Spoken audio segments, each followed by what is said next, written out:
Hello, Comet Families, and welcome to First Generation Family Orientation, brought to you by UT Dallas Office of Undergraduate Education, Living Learning Communities, and First Generation Student Programs. My name is Derek Jackson, and I will be one of your virtual hosts for this event. Thank you so much for joining us.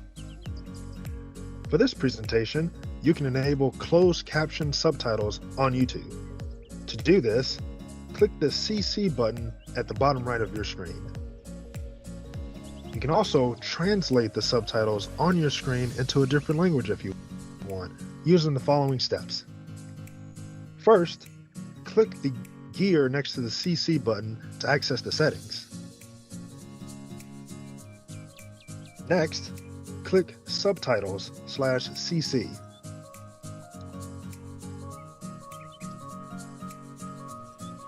Then, click on English Auto-Generated.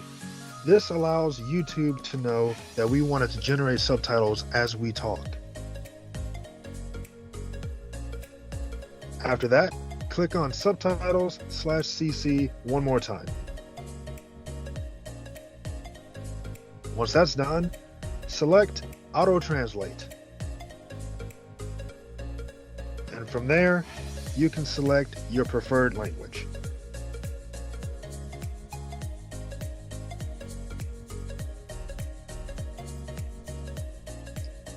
I would now like to hand it off to Dr. Courtney Burkeen, the Senior Associate Dean of Undergraduate Education and our co-virtual host.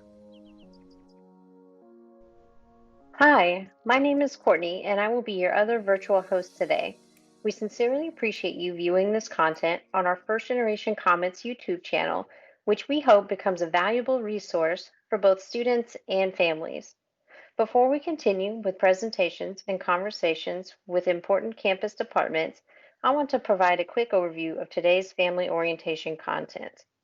First, Derek will share more about the programming we offer exclusively to first-generation students in order to make sure they have an amazing undergraduate experience and achieve their career or educational goals after finishing at UT Dallas. His section will start to reinforce the valuable role family support networks have on student success. Then I will attempt to briefly discuss the UT Dallas culture and what families and students can expect during their time in college, and recommended actions and reactions to a few topics and possible scenarios. After our presentations, the next segments will include more conversational information and tips from important departments like the Student Counseling Center, financial aid in the bursar, academic advisors, current students, and our closest partners from the living learning communities on campus. We will conclude the event with about 10 minutes to chat and answer questions in the chat box within this event. So, first up, you get to hear from our Derek Jackson again. Thanks, Courtney. I'd like to take a few moments now to give you all an overview of the types of programming we offer to our first generation students and what you, the families, and your student can expect from us here at UT Dallas. So what is first generation student programs? Well, the Office of Undergraduate Education works with multiple UT Dallas departments, some of whom you'll hear from today, to provide programming intended to foster academic success and post-graduation outcomes like career goals or even continuing education like help with applying to medical, law, and other graduate programs.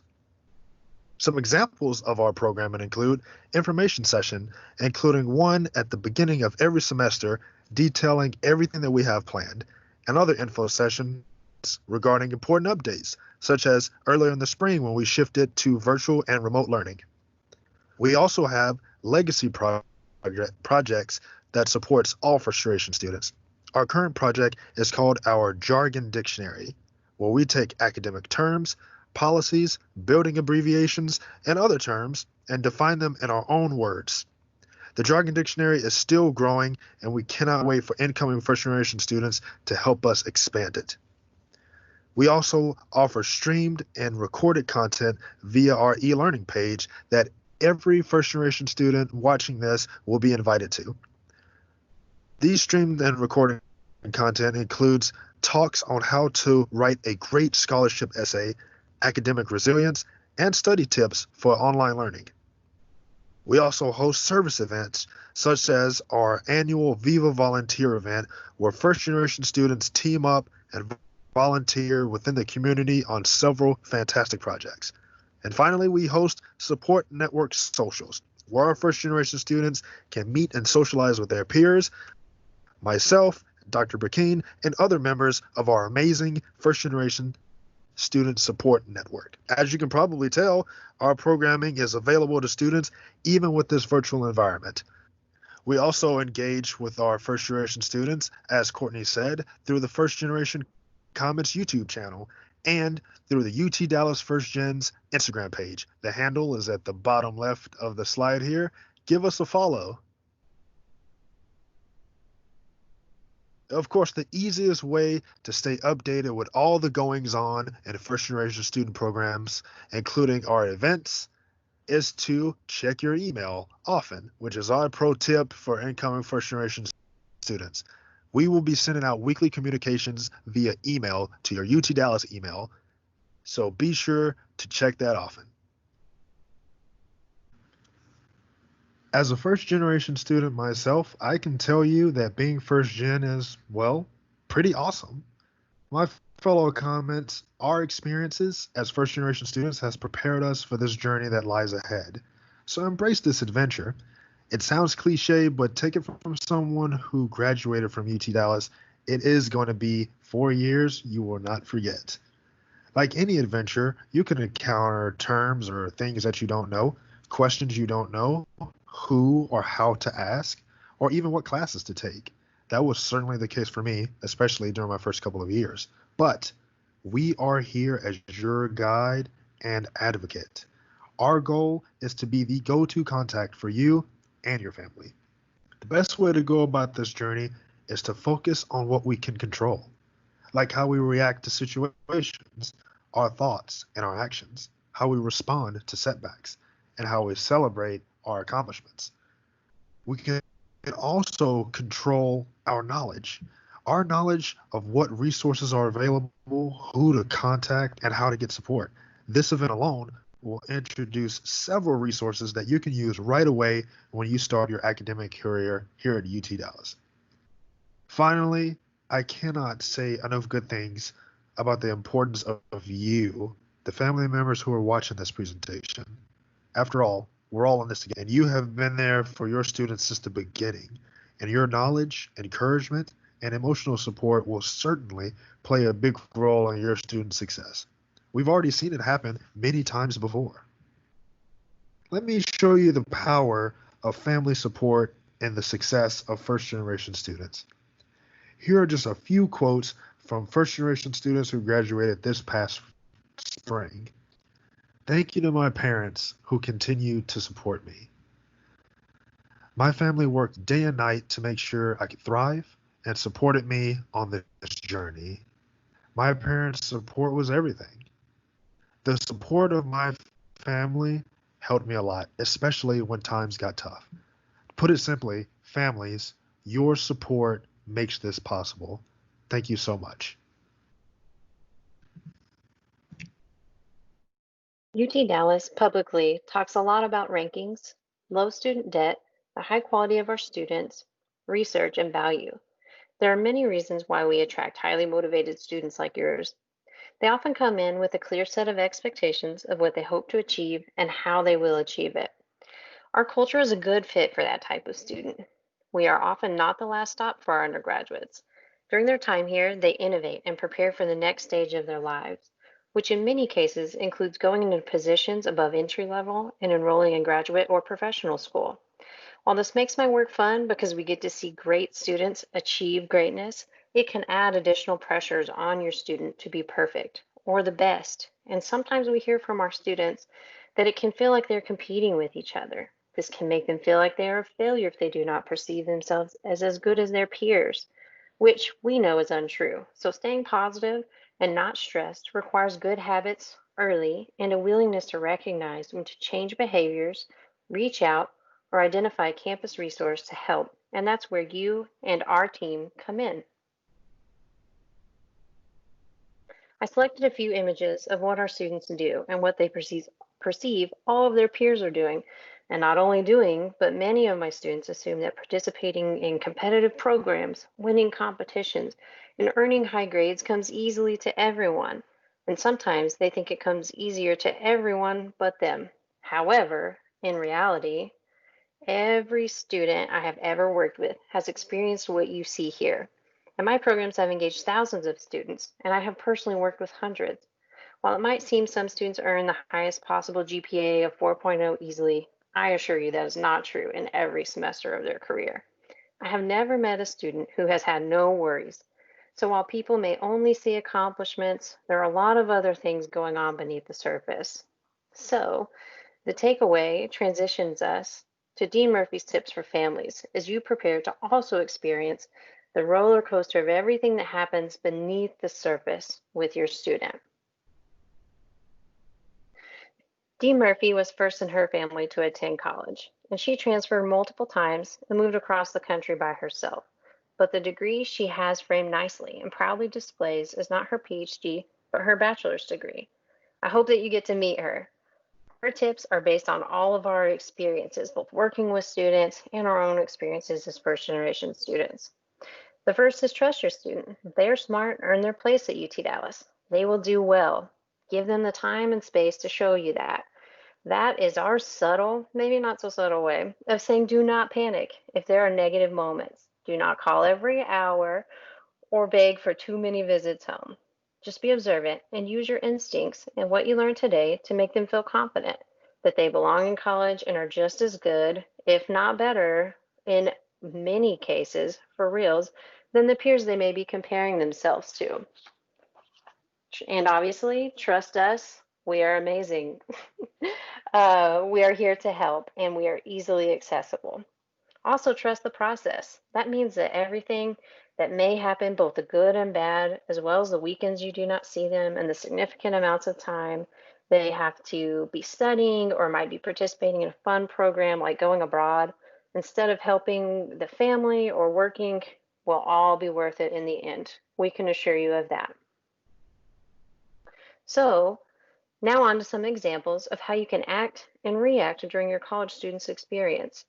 If they avoid conversations about grades or friends, ask why, and if it is hard to get details out of them, recommend that they meet with us. If you notice hygiene issues, such as maybe they've worn the same pajama pants for 3 straight days, or their hair's a little messy for maybe too long, that could be a sign of stress. So please ask about what they're worried about or refer to us or the counseling center. If your student only talks about either classes or socializing, make sure they have a good balance and are doing well in both areas and not focusing too much in just one of those important components of the college experience. New friendships and activities on campus, and even studying, internships, and doing research can seem threatening or unnecessary because it might keep them online for long hours or away from home more. But those relationships and experiences are so valuable. Any of those activities could actually contribute to better job prospects, which might mean more money right out of school. So please always show your excitement about that engagement. If you ask about any of the topics shown here or you have concerns, refer your student to us or recommend one of our great resources and ask them about it. That leads me to illustrate how we can support you in your actions and reactions. So here are those final reminders and a note about how we can help. Expect changes in your student as a person and possibly in their career goals or major. Do not panic if they change from wanting to be a doctor to wanting to be a psychologist. Instead, encourage it because they already want to make you proud. So the fear of disappointing you may cause undue stress. Remember, the goal is for your student to be independent and happy after graduation, regardless of their major or chosen career. We offer special advising for students who want to be lawyers or go into medicine, and we have a career center that can help students understand job options. Refer to us. We know it all. Just kidding. But if we honestly don't know the answer, we can connect you or your student to a first-gen supporter in another department who does know the answer to what you need. So you or your student do not have to navigate getting answers alone. The font on the display list is tiny, just to illustrate the long, long list of a few resources our amazing campus has that are free to your student. If you refer to us, we can connect your student to individuals in important areas like the Student Success Center and University Career Center. I have highlighted those two because an early, strong academic foundation is important, and it is never too early to explore gaining related work experience. We can make connections to faculty, and we will, of course, invite them to events to share important information and provide opportunities to meet other students, even in the virtual environment. So, I talked about the stress and pressure that our high achieving campus can cause early in this segment. But one of the benefits of our campus culture is that there is no negative stigma to taking advantage of people and programs. Your student may assume that no one else is asking faculty questions after class, that no one is using the Student Success Center, going to the Counseling Center, or reaching out to us. And I can state that confidently as someone who sees the list of hundreds and in some departments cases thousands of students who use those services. Our students want to succeed and do really well after graduation, which means that most are doing whatever it takes without hesitation. So help us make sure that your student does so as well. Basically, we are here for you and your student. Thank you so much for listening to my presentation. I always present about what I have learned throughout my 10-year career in higher education, working with thousands of students, and my own experiences as a first-generation graduate and professional. But now you get to hear from the fancy experts in our Student Counseling Center. Dr. Burdine and Dr. Evans are just two of our first-generation student supporters from that department. It is important to note that services provided by the Student Counseling Center are free to enrolled students. That's right, free. We also collaborate with them on a variety of streamed and recorded events every semester. Before moving to their tips, I want to mention that our Student Health Center also offers a variety of healthcare services, which includes virtual appointments, and they even have the ability to write some prescriptions. Also, the university has student health insurance plans that you can explore as well. For more information on these types of services, you can search Student Health Center, Student Wellness Center, or Student Counseling Center from the UT Dallas homepage of the university website. Now, let's hear from Dr. Burdine and Dr. Evans. And hello, I'm Dr. Kimberly Burdine. I use she, her, hers pronouns. I'm a licensed psychologist and one of the assistant directors at the Student Counseling Center. We're so excited to be with you all today, and we're going to share out just some things to think about coming from a mental health perspective. The first I'll start with is the importance of empathy and specifically empathic listening. Your students are going to be in front of, especially in this context, maybe in front of screens, kind of taking in a lot of information. And so it'll be really powerful for you as they are sharing their experiences and they are talking with you, particularly about if there's anything that's challenging that's coming up, or just as they're talking about the excitement of the school year. It's really important for you to listen and take that in, especially as people are growing and learning. You might have a little bit of a pull to want to swoop in and try to correct and try to redirect. And that is important, but also really important to take in what they're saying, listen with empathy, recognizing that this is their first time too. And so they're figuring things out. So empathic listening is one thing that could be helpful. While earning a college degree is a full-time job that requires a lot of time and effort, it's also important that you support your scholar as both a student and a person. And in order to help promote their academic success, you want to encourage them to take advantage of those academic supports and those campus resources such as tutoring, study groups, and also professors' office hours as needed. And it's vital that your scholar lose sight of who they are as a person and engages in things that re-energize them. Engaging in self-care needs to be an essential part of their daily routine. Self-care activities can be anything as simple as journaling or engaging in some brief physical activity. While we're promoting social distancing right now, please remind them that forming relationships with their peers and participating in social organizations and campus events is going to be really important as well. This can help to reduce the risk of some of that intense feelings of loneliness and also help them to adjust to being in college. And UTD is working really hard to ensure that students are able to connect and interact in innovative ways and feel that sense of connection that you want to feel when starting college. We also wanted to talk about, from the mental health lens, also wanted to talk about experiences of cultural identity-based stress and trauma, actually, that folks might be coming in with.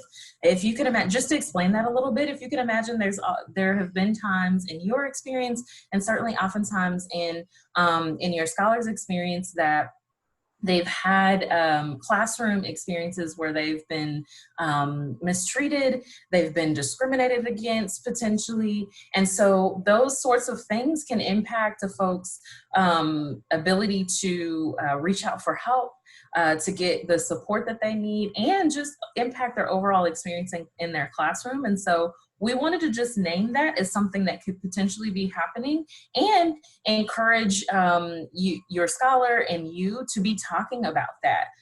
We want and expect for folks to have a positive classroom experience, and UT Dallas works really hard to be inclusive, and we know that that's also something that folks might be navigating. So it could be something also to talk about and to use some of that listening skill with your scholars. And the Counseling Center is here to support that as well. And while this is a significant period of readjustment for many of us, your scholar is also preparing for one of the biggest transitions that they've ever had to face. And these things include things like starting college and leaving home for the first time. And in addition to these typical changes, they're also preparing for the academic transition to virtual learning. With this being said, as with any change, there's going to be some growing pains. So please remember to continue to support and encourage them now more than ever. And in addition to COVID-19, our country is facing another pandemic right now, and it's that of racial injustice. And experiencing racism has been shown to have many effects on our mental health, thinking about things like an increased risk for anxiety, depression, and also self-defeating thoughts. And it can be really difficult balancing the weight, the emotional weight, more specifically, of trying to overcome some of these factors in addition to adjusting to college and the normal concerns that come along with that. And please let your scholar know that they have a space to discuss these concerns. Here at the Student Counseling Center, we provide free services such as individual counseling, workshops, and also psychiatric services. And another wonderful service that we provide too is our group therapy. And for instance, we have support groups where students can gain connection and interact with students who have similar identities. And we're passionate about making our students feel seen and heard and providing them with the quality care that they deserve. Welcome to UTD. Welcome. I really appreciate all of that practical advice from the Counseling Center, and I hope you do too. A college education is an investment of time and money, and sometimes also blood, sweat, and tears. But anyway, let's talk about money matters. I invited two of my most important colleagues to speak with you today. Sarah is from the Office of Financial Aid, you know, the office that helps you get money, and Lisa from the Bursar, which is just a college way of saying the office that takes your money. But what you will learn from my interview with both offices is that if you have questions, do not hesitate to reach out. And please encourage your student to ask. Don't be too proud, because when it comes to money, it is too important not to just ask the questions. As you can see by the screenshots here, both offices strive to make it convenient to find information and ask questions. Now we have the Office of Financial Aid. Hi, Sarah. Hi, Courtney. All right, Sarah, if you could get us started by telling us a little bit about yourself and the Office of Financial Aid at UT Dallas. Sure. My name is Sarah Dorsey. My parents are from Puerto Rico. I grew up in Boston, Massachusetts, but I've been here in Dallas and at UT Dallas for almost 20 years. I also have my bachelor's degree from UT Dallas. I am currently director of customer service, communications, and scholarship processing And basically, the teams that I oversee, the members of my teams, are the folks that students and their families will most often be speaking with respect to financial aid matters. That's great. And that's really good news because you guys are amazing. So I'll just ask you a couple of questions to facilitate the conversation. So, what do you believe are the most important financial aid matters families need to be aware of now as kind of new to the university and just throughout their college careers? So I think really the main things are that students need to remember that they must complete either a FAFSA or a TASFA, whichever one corresponds to them, every single year. And even if they don't think they're going to qualify for anything, it's really important to try to complete that application. In addition, something to remember, oh, and those are always available around October 1st of each year, so rather early in the year. I would also say that oftentimes we're asking students for information. So if students receive an email from us and we're asking either for additional information or for documentation, don't ignore it. That means we need something. And if you're not sure what it is, then that's the time to contact us and just let us know that you've gotten something and, hey, I don't know what this means, and we can help you from there. And it's really important because if we're asking for something, that could delay the processing of your financial aid. The other thing I think I would mention, if there, especially now and this time of year, if there is a change in the family circumstance. So let's say perhaps finances have changed, or the number in the family, anything that's a little bit different than what you put on your FAFSA or your TASFA, because we understand this information is about 2 years old.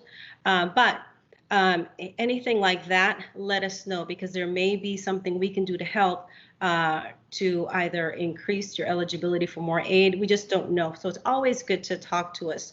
There's something called a special circumstance form that if after talking to a counselor you decide it's what you want to do, then we'll go through that process. Now, the documentation will be required, but that's why it's really good to talk to one of our folks to make sure that that's something that's going to be impactful for you.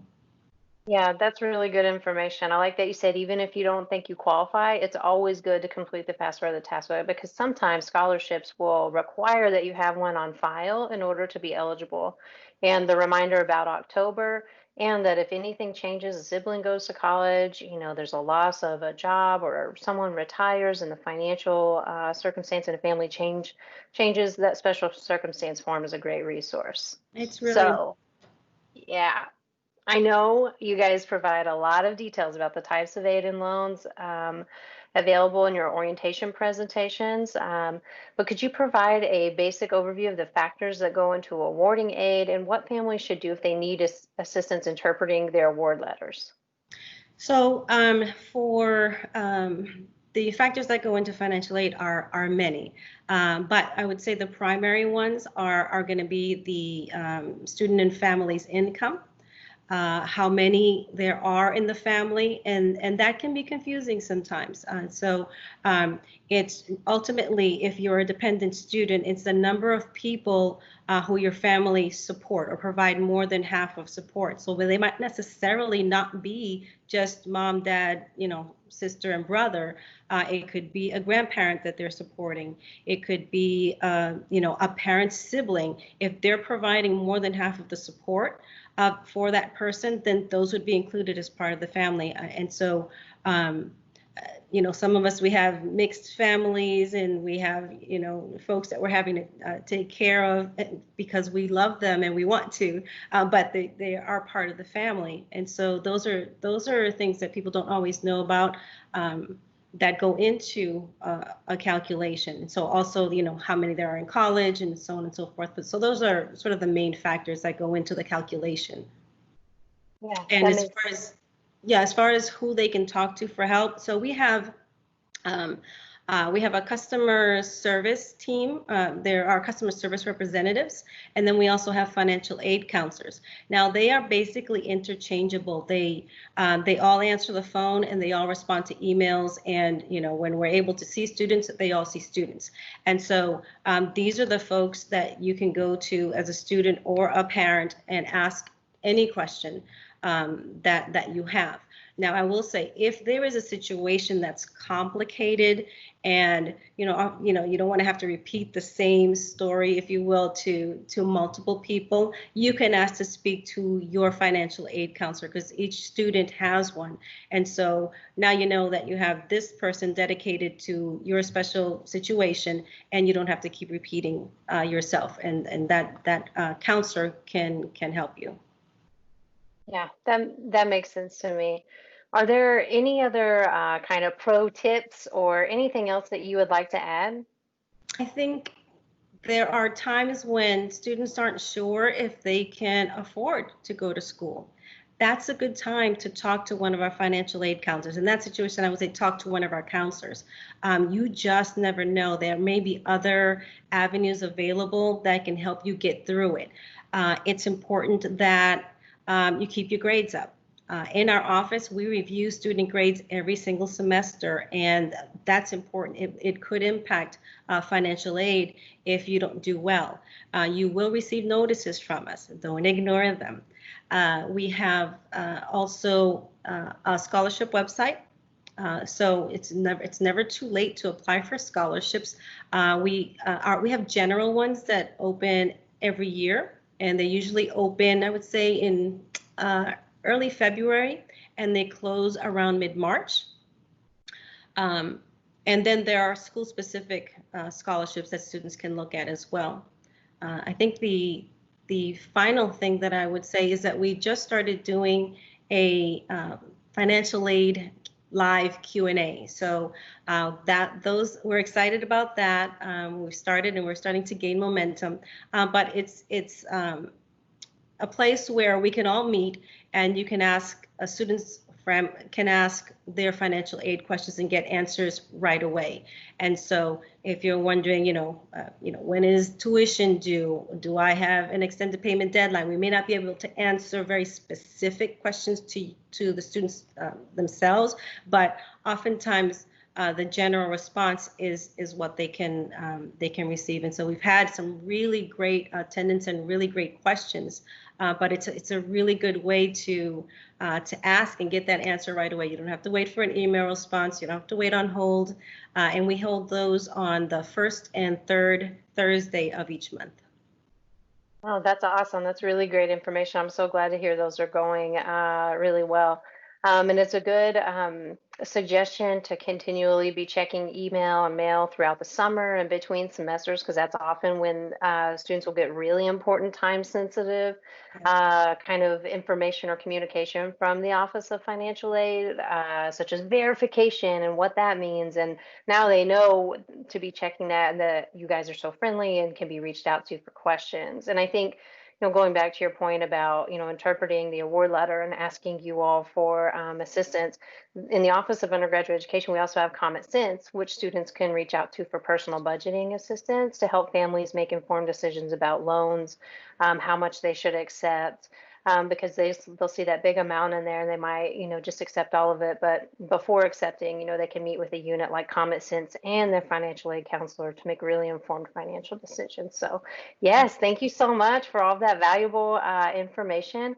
So families, I hope that this helps you kind of have a better understanding of the role of the Office of Financial Aid. If anything, it is a good testament that there are nice people, first-generation student supporters in that office. Thank you for your time, Sarah. We appreciate you. Absolutely, my pleasure. We've talked to the Office of Financial Aid. We'll move on to hearing from the Office of the Bursar. This is Lisa Davis. So Lisa, if you just get us started by telling us a little bit about yourself and your role and the role of the Office of the Bursar. Sure. Again, my name is Lisa Davis. I'm the supervisor of student accounts here in the Bursar office. Some of the functions of the Bursar office is to assess, bill, and collect on student tuition and fees, as well as housing and meal plans. I've been here at the university for 8 years. I am the student success liaison, and we are here to help you. I'm here to help you, and we look forward to meeting you. Perfect.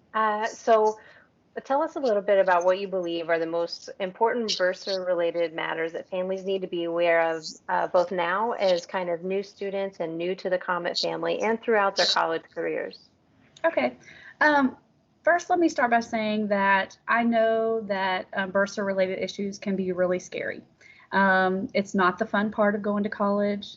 In fact, it can be a very stressful part of a student's life and a parent's life. But if you can just remember that we're here to help you.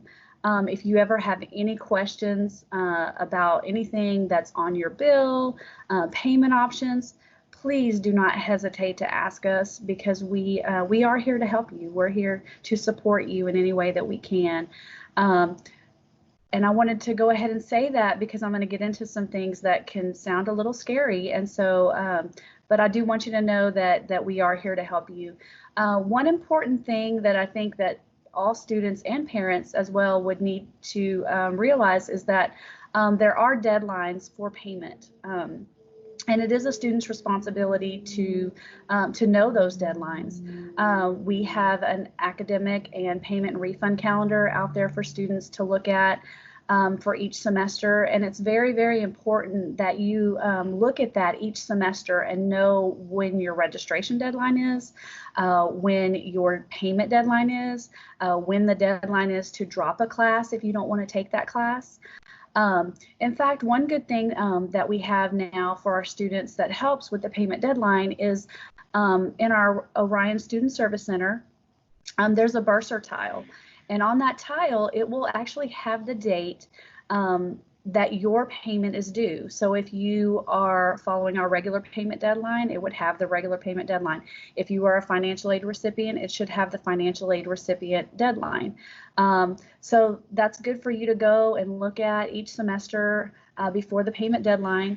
If you notice that the date, maybe it shows the regular payment deadline and you believe you should be on the financial aid payment deadline, that's going to kind of alert you to contact the financial aid office or contact us and find out why that deadline is showing the wrong deadline.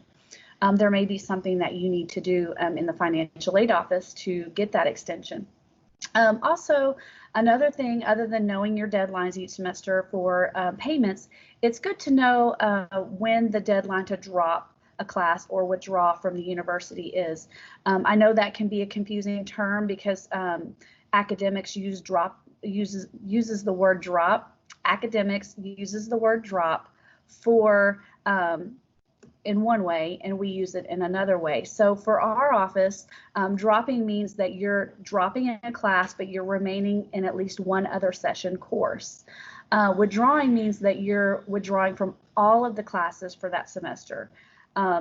So it's very important that you understand that if you are going to withdraw from the university, there is a deadline to do that and not be charged financially. Those dates are on the academic calendar and the payment and refund calendar every semester. So it's very important that you know that if something comes up and you're going to need to withdraw from the university, that you do it before that deadline, or you may be charged for some of those classes. Dropping a class, but you're remaining, maybe you're going to drop 1 or 2 classes, but you are going to remain enrolled in that session. You have a little bit longer to make that determination on that class. Usually it's through census day of each semester. So, and you should be able to get 100% back for that class as long as you remain enrolled in other classes. Please always keep that in mind. And anytime you're going to make an adjustment to your schedule, it's very, very important that you contact us, contact your advisor, and contact financial aid if you're a financial aid recipient, because you may go to your advisor and they may say, yes, it's okay to withdraw from this class or drop this class. But they don't know what's going to happen financially as far as that's concerned. I know sometimes students can get very confused and parents can get very confused because they say they went to their advisor and they talked to their advisor and their advisor said, you know, yes, you can drop this class. And I hear that a lot. that maybe they didn't contact us to find out, well, what's going to happen financially as far as that's concerned. It may not affect your academic side, but it may affect your financial side, or it also may affect your financial aid side. You may have to be enrolled in a certain amount of hours to keep certain aid, and financial aid office may have mentioned that, but it is very important that you know what's going to happen financially, not only academically when you're dropping or withdrawing from a class. Yeah, that's great. So do you have any other advice for families, especially for the fall semester, where things may look a little bit different in fall 2020 due to COVID-19, such as, when they'll receive their bills, how important updates and communication will be sent to students? Sure. So the billing process is basically the same every semester. Once a student enrolls for classes for that term, we have a set date that we send those bills out. For a student who's new and incoming, and they registered, let's say back in April, we wouldn't have had those bills out yet. So the same happens each semester. So for a student who enrolls in November for this coming spring semester, their bill won't be ready right when they register. So there is a certain time each semester that we do send those bills. So don't expect when you immediately register, you're going to know exactly how much you owe, or your housing is going to be on there, or your meal plan. For this semester, everything's going to look the same as far as that's concerned. There are some things that are going to be a little bit different as far as our office is concerned. Our office is not going to be open for in-person payments for this coming fall deadline. That will be different for students who like to come up and maybe hand in a check or pay by cash. We are asking that those students utilize our Easy Pay system. We do have the option to make a payment by electronic check, and there is no fee for that. So you just put in your routing number and your checking account number, and the payment will be processed electronically. Still takes some time to run through the bank, but it's the same as writing a check. Also, we do take credit cards on our online systems, so that's another option. There is a fee for that. It's 1.9%. So I know sometimes that can get a little expensive depending on the amount of tuition that you're paying. We ask that if you're going to mail a check, we don't have an issue with you mailing a check because we will be checking the mail, but it's only going to be done once a week.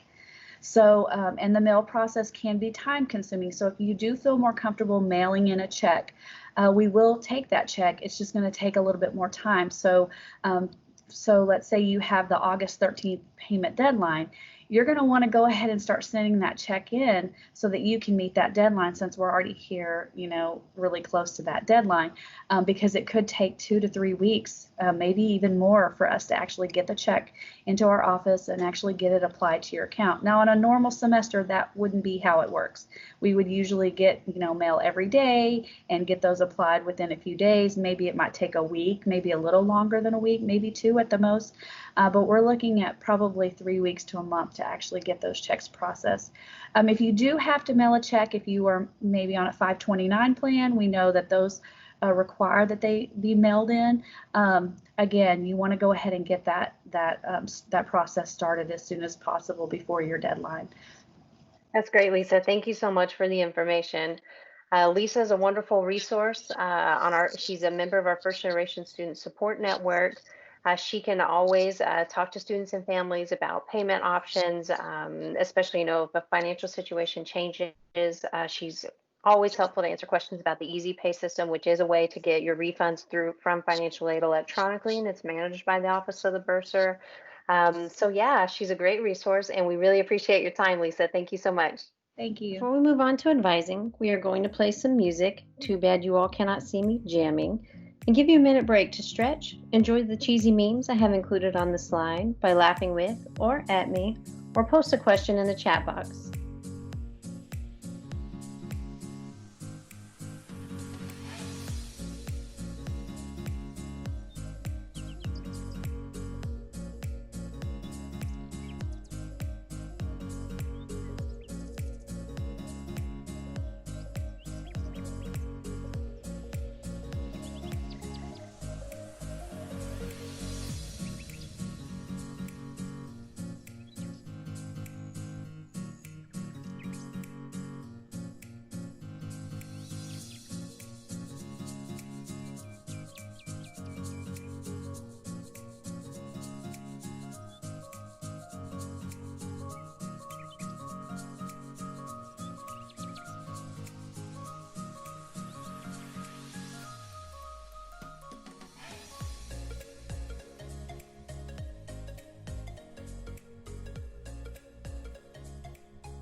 hope you enjoyed your quick break.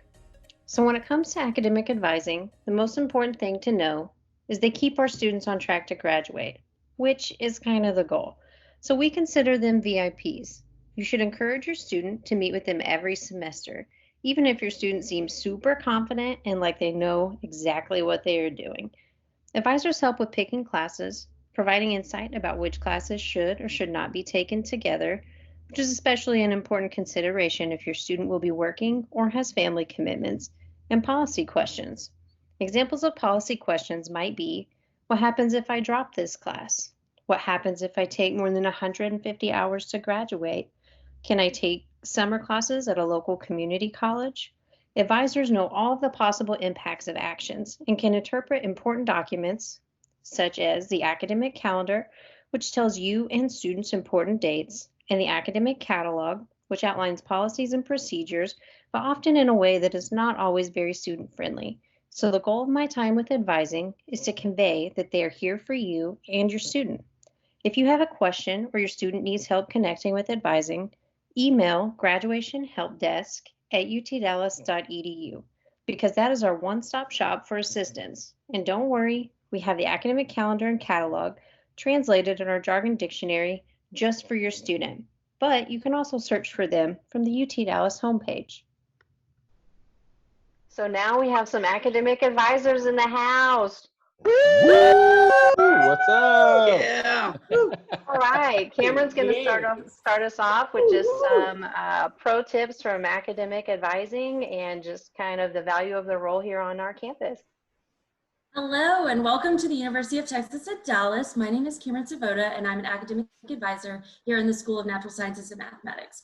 I was a first generation college student myself, and so I understand the excitement and nervousness that comes when starting your collegiate academic journey. Rest assured that as an advisor, we are here to guide you through your college experiences to make it as smooth as possible. We can help you with your degree requirements, registration assistance, questions regarding university policies and procedures, and referrals to other on-campus resources that may be beneficial for you. I love meeting with my students to support them throughout their academic journey, and I wish that as a first-generation college student that I would have used more of the on-campus resources that my university provided, including my academic advisor. Hi there. My name is Sydney Heiger, and I'm an academic advisor for the School of Interdisciplinary Studies. The job of the advising team is to make sure that when a student decides to pursue one of our programs like healthcare studies or teacher certification, that they feel confident the classes they're taking are getting them closer to college graduation and entering careers for healthcare professions.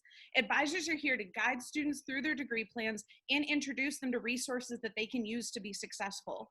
No one graduates college alone, and we want to be there for our students every step of the way. Hi, my name is Rolando. I am an advisor with the Jindal School of Management. We as advisors, we do know that we see a lot of students from a variety of different backgrounds, and some students happen to be first-generation students. Now, this is an important accomplishment, so congratulations to you.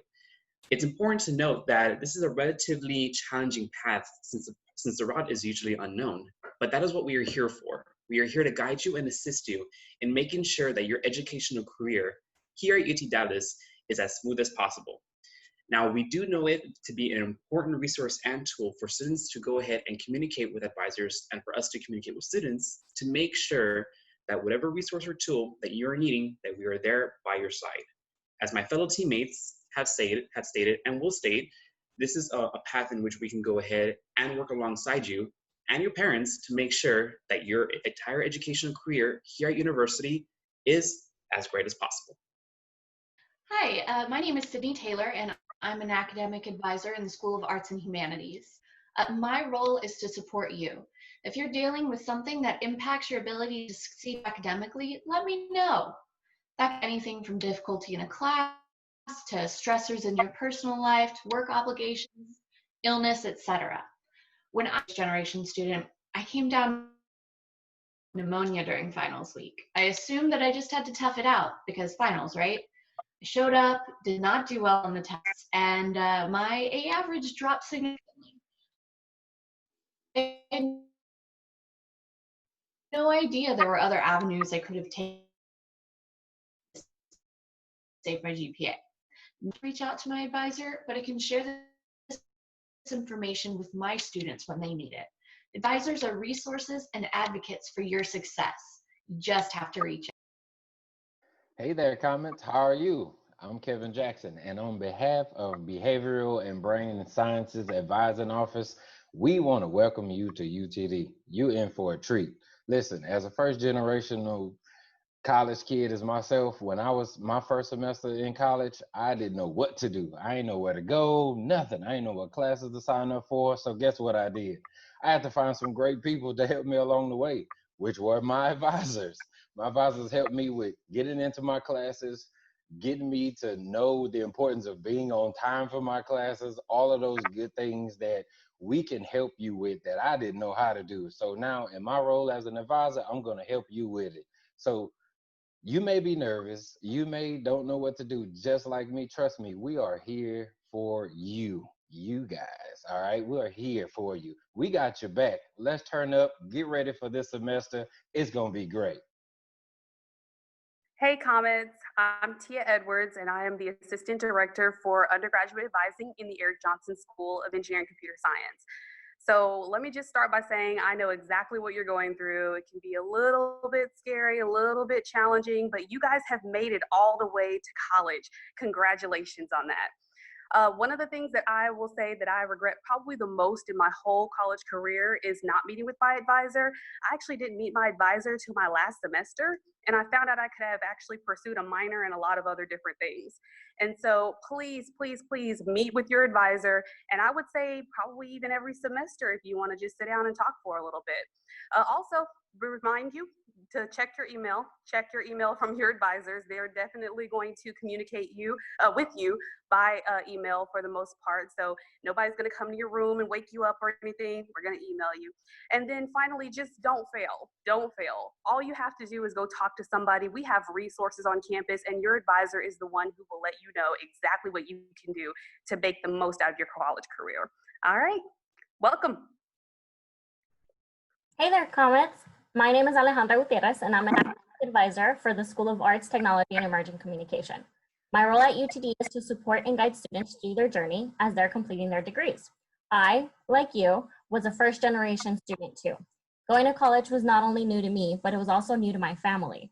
My family played a huge role in motivating me when I thought my homework and my projects were getting to be too much. However, my advisor was a key in providing me advice on what classes to take each semester, which ones were going to be hard or which ones were going to be a little bit easier in terms of coursework, and obviously what other offices I can go to for questions on any resources I needed. I look forward to being the key person for you and helping you achieve your academic goals. Go Comets. Hello, first year students. My name is Victoria Hill, and I am an academic advisor in the School of Natural Sciences and Mathematics. I am so excited for your college experience and all the amazing adventures you are about to embark on. One of my roles as your academic advisor is to be your cheerleader and cheer you to the finish line. I know that is exactly what my advisors did for me as a first generation student, and I hope to do the same for you. I will assist you in everything from writing recommendation letters to mapping out your 4-year plan. So college can seem overwhelming. I know that's how I felt when I first started, but be rest assured that advisors are here as a resource for you and your family. Best of luck to you guys. Hi, welcome Comets. This is Sheila Rollerson. I'm the lead academic advisor in the School of Economic, Political, and Policy Sciences. I am looking forward to meeting with you, hopefully one day on campus, but if not virtually, I just want you to know that we're here for you. Whatever you need, we're here to guide you, to be your advocate. As my colleague said, we're here to help you with letters of recommendation when that time comes. But come and see us. I was a first generation student myself, but I was lost. I had no guidance. I did not know what to do. But luckily there were people on campus that helped me. So that's my role, is to help you, help guide you through this college career, through the journey that you're on right now. It's a wonderful journey. I want you to take advantage of all of the the resources, the opportunities that you have. You have so many opportunities afforded to you right now. Come and see your advisor. We're here to connect you with those resources. So, congratulations, welcome to UTD, and we look forward to seeing you soon. So you may have noticed a central theme throughout a few of the conversations with people from campus. The theme is how important checking email is for your student. And students, if you are listening, that is real life. You could miss out on something important from financial aid, an important email from your advising office. So please check your email. And families, by email, we mean their UT Dallas email, not their personal email. So thank you in advance for reinforcing that important note. Being engaged in various activities on campus offers many opportunities for first-generation students especially to excel both academically and socially, and to grow as a person overall. I sat down with 3 current students who wanted to share their experiences being involved on campus and, importantly, how their families supported them along the way. Hi, so I'm here with 3 fantastic students. I'm here with Cesar Maldonado, Ifanaya Ngadi, and Christy Chen. They're going to talk to us a little bit about their engagement experiences here at UT Dallas.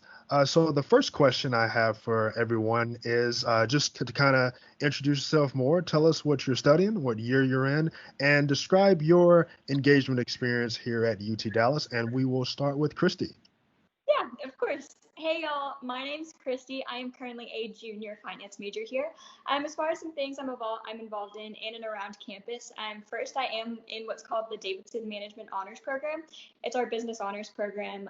Also within the business school, I'm a Nova ambassador, which is a student ambassador specifically for our business school. I'm also on the undergraduate dean's council for our business school. I really like our business school, if you couldn't tell. Aside from JSOM, I'm also in a sorority where I serve as the chief Panhellenic officer. I also am a student worker for the Office of Fraternity and Sorority Life. I also get to be a part of the awesome Cultural Scholars Program, like you'll see some other people here are in.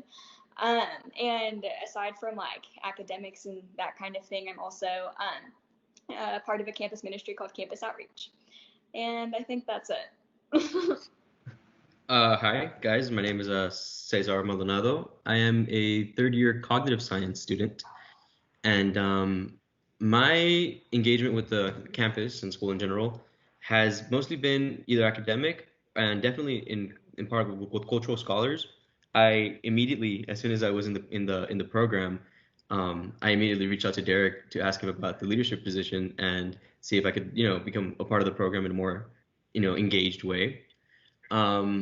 Other than that, I also work on campus. I work at the gym, so hopefully maybe it opens up this fall and we'll be able to see you guys. But in any case, I'm also starting this club called the Happiness Club. Name is still a work in progress, but it's basically a club that it's about promoting positivity and socializing and just trying to make the campus a campus where you feel more comfortable, in. Yeah, so hi, my name is Ifanaya. I'm a junior ITS major at the business school here at UTD. I'm on the JSOM Dean's Council with our lovely Christy here. I also work for the Cultural Scholars Program with Derek. I'm a student worker for both the First Gen Students Program and the Cultural Scholars Program. I volunteer at the UTD Food Pantry. And I also am a member of the Undergraduate Success Scholars Program, which is also underneath the OUE umbrella. So yes, I'm very deep into the OUE family, if you could say that. Awesome. So as you can see, our students are involved on campus, both academically and as part of our student success programs with first generation student programs, the Cultural Scholars Program, and the Undergraduate Success Scholars Program, all at UT Dallas. The next thing I would like to ask our panel here is, why do you think student engagement is so important to you? I think student engagement is definitely important because college is a really formative time in your life. I think it teaches you a lot about, what do I value? What do I find important? What is worth my time? Because outside of this crazy time, generally for most people, it's their first time away from home, just like that kind of thing. And I think just finding the things that you think are worth your time, what's worth, like walking from my residence hall or whatever, what's worth logging onto a call for, that kind of thing. And also just getting to learn with and from other people. College is a very unique and individual time in your life, because I can almost promise you that never again will you have the opportunity to learn and to laugh and just to live like you will in these next 4 years. So definitely don't take that for granted. Even in the midst of these crazy times, I would definitely say that like it is so worth your time to get involved and stay engaged, because this time is going to be what you make of it. I would also like to add that, you can imagine a world in which you don't engage with school, and it's pretty bleak. You're just going to class and you're just doing class, and you're not doing college the way that it's going to actually impact you on a personal level. You can learn these things, you can learn, academic stuff, but the only thing that's going to make you grow as a person is engagement. And engagement is what's going to make you want to go to campus, and then now that you're on campus, you're going to have to attend class. Your academics and your engagement with campus go hand in hand, and it just it makes college just better. It makes college, honestly. Awesome. I agree with Cesar, and I actually like to think of student engagement in both like a psychological and like a more business standpoint, because I'm a business major, So in a psychological standpoint, it's your 20s are your formative years of your life, right? And what you do in those years really matter later on down in life. But psychology is really important for a lot of kids. So how you engage on campus with your peers, your professors, the staff members around you, really builds you up as a person. It really affects like the way you think and the way you grow. So student engagement is very important. And also students who are engaged more on campus are more likely to succeed at their academics. And then on a more business perspective, it's all about networking. When you graduate from your college, you want to leave with like a good set of people behind you. When you apply to jobs and they say, oh, do you do anything on campus? Then what do you have to offer? You had 4 years on campus and you didn't put any effort into it. So how do you put any effort into our business? So that's what we talk a lot about in like all our business meetings, is how much you put into your college life. It's what companies see that person, how much you can put into your work efforts at your company. Finally, I just want to end by asking everyone, how do you think families can be a part of the student engagement experience? I think definitely my parents have been a very formative part of my life, and I'm very blessed that I've always had very supportive parents that, whether that be crazy hours, XYZ, they were always, Christy, whatever's going to make you happy and whatever's going to make you a better version, that's what we want. And honestly, I think coming into college, that translated into we're willing to take a step back, because I know that my parents love me more than the whole world, but I also know that they recognize the value of letting me grow in this time kind of on my own. So I think that the way they've helped my engagement, honestly, is being able to like stay a little more hands off. I'm not saying don't talk to your parents. Please talk to your parents. They'll miss you more than anything. But really what I'm saying is that I'm very lucky that my parents have said, hey, Christy, like, this is your time to go and grow, and we're going to be here if you ever need us. And I've seen that, tangibly in reality, but also like, Christy, you know what you're doing, and we're here to support you, but like, you got this. And I think, that boost of confidence was super, super helpful. So I think one of the best things that I can say about my parents, especially in the context of my family, was they encouraged me to go as far away from home as I could. And I really appreciate that, because I wanted to go anyway. But a lot of like my cousins and a lot of like the people that I grew up with, their parents didn't want them to leave home, and my parents were like, no, you need to go get out there, you need to grow. And I really appreciate that from them. And I also, as Christy was saying, I think this is also super important. It costs you absolutely nothing to keep your parents, tabbed up on what you're doing and how you're doing. and they will appreciate that. And sometimes they might even not reach out for fear that, you're too busy for them, or, you're doing your own thing. But that's, it'll mean a lot to them if you just keep them updated at the very least. So I think the best way parents, like first gen parents, also can be supportive is trying to encourage your kids to go out there and do things that they want to do. Encourage them to find clubs. Some kids will like just go to class and come back home, and then they miss out the best parts of college life. So as parents, we can encourage them to be like, hey, why don't you join this club? Or have you anything that you're interested in? Do you want to ride to, because a lot of UCD events happen late at night. So you can offer, hey, do you want to ride? I can pick you up so you can find a club that you like, at least just one. So it seems like if they can see that their parents are encouraging them to do these things, then they'll be more likely to not hesitate in terms of finding clubs that they like or joining it. And it would then parents should be free to talk to your kids about what your kids like to do. Like when they were, oh, hey, you went to this club, right? Can you tell me about it? Like not being too nitpicky, but like trying to understand what you're doing so they feel like you're just as involved in your life as they are, if that makes sense. So that's what I think is a good way for parents to help your kids be involved on campus. Awesome. Well, Christy, Cesar, Ify, thank you so much for joining us. Families are indeed the cornerstone of support for a vast majority of students. And together, we can make sure that our students are engaged in a way that contributes positively to their academic success here at UT Dallas. Thank you all for joining us. Thank you. Of course. Thank you for having us. You know, they always tell you that you shouldn't have favorites, but I do. So our favorites, who manage the first generation living learning community and serve as our partner on important activities such as this family orientation, are Mary Jane and Megan. They will provide some concluding remarks, discuss important housing details, and describe the ways our network of supporters are here to support your student. Hello, this is Mary Jane Partain. And Megan Reeder. And we're with the Living Learning Communities. Living Learning Communities, or LLCs, at UT Dallas comprise a group of students who live together in the residence halls, take specific coursework together, and grow a sense of community due to their shared experience or their shared future goals. We have 9 different freshman living learning communities, and a community that's very near and dear to our heart is our first gen living learning community.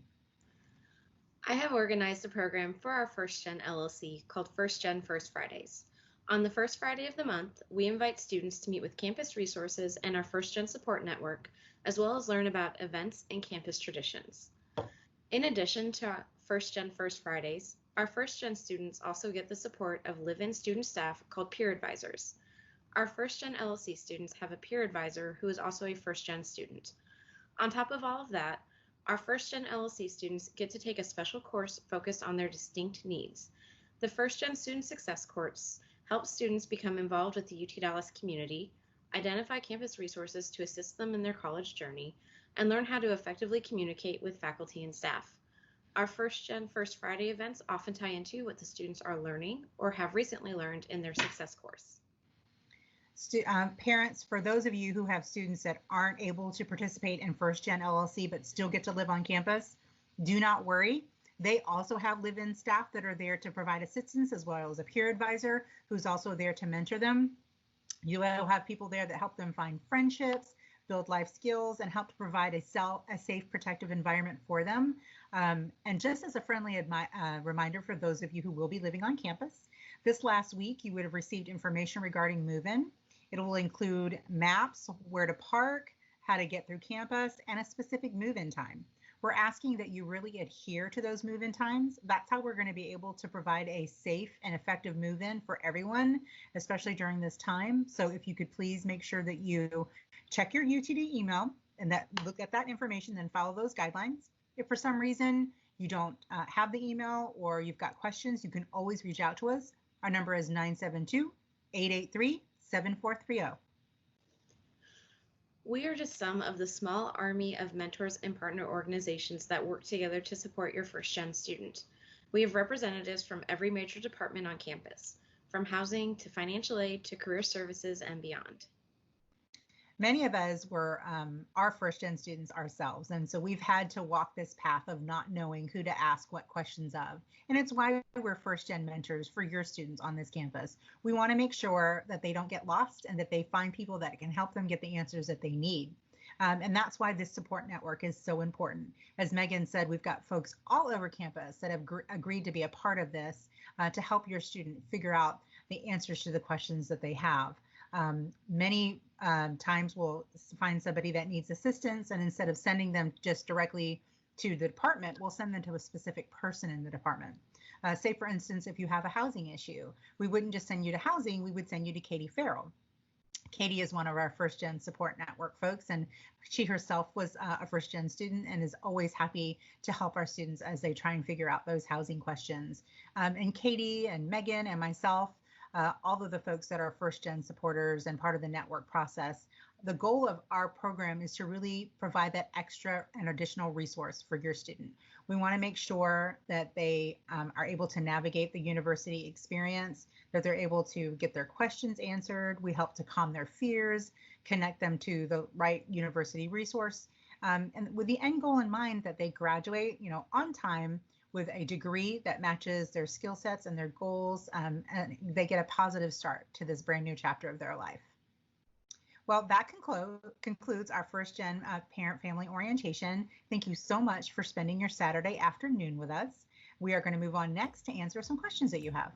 As Mary Jane said, we have some of our first generation student support network members online now to chat with you.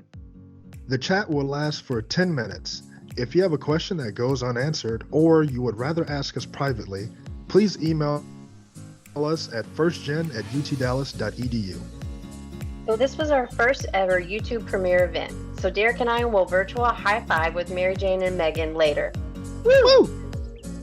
But that means you were a part of something special. To us, your entire family is now a member of the UT Dallas family. So welcome. Thank you. Thank you.